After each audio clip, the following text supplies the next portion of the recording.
Tanong na itinanong kay Edward, una, kung may feelings na siya para sa'yo, at pangalawa, kung if he was physically attracted to you. Ang sagot po ni Edward ay parehong oo. Physically, are you attracted to her? Yeah, she's very beautiful, inside and out. Do you have feelings for her? Depends on what way. Yes. So would you like to comment?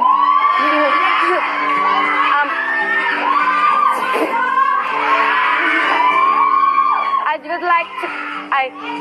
Totoo po Tito Boy, talaga ngayon ko pa nalaman dahil hindi ko po talaga tinanong ever kung ano po yung nangyayari sa church or... Talaga? O ngayon na alam mo na. Kaya Ngayon na alam mo kanina na. pala, opo, ngayon na alam ko na, hindi ko mapipigilang kiligin. Ayun nga lang, hindi mo mapipigilan. Parang ano ka, parang, siyempre, kiligin ka, siyempre. Of course. Okay. Normal lang man yun, sir. Oo, kinikilig ka. Parang sininikin. Oh, pero hindi pa kayo nagkakausap ni Edward tungkol doon sa kanyang Hindi pa? Wala, hindi ko, wala. Hindi pa kayo nagkakausap. Kasi hindi nga na po sige namin alam kung ano yung nangyayari dun po nung time na yun. Pero ngayon, I mean, many hours have passed. Hindi pa kayo nagkakausap tungkol sa, ikaw sabi mo, physically attracted ka sa akin. Wala po May yun. feelings ka pala sa akin. Wala pa. Parang kapal ang mukha. Pagagawin ko po yun. Mamaya tayo magsasabi kay Edward. Pero alam mo, May,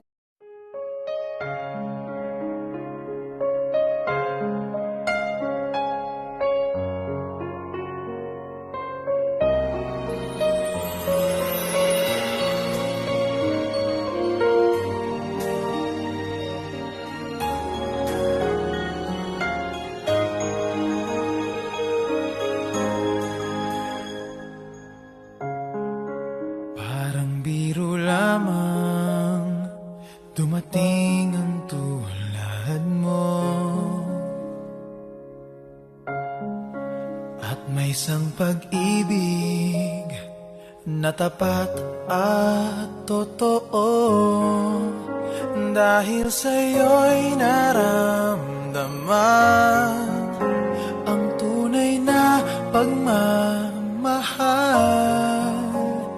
Iibigin kita kahit sino ka man. Ikaw na nga ang hinahanap ng puso, ang siyang magbibigay ng saya, ng tamis at lambing sa buhay ko.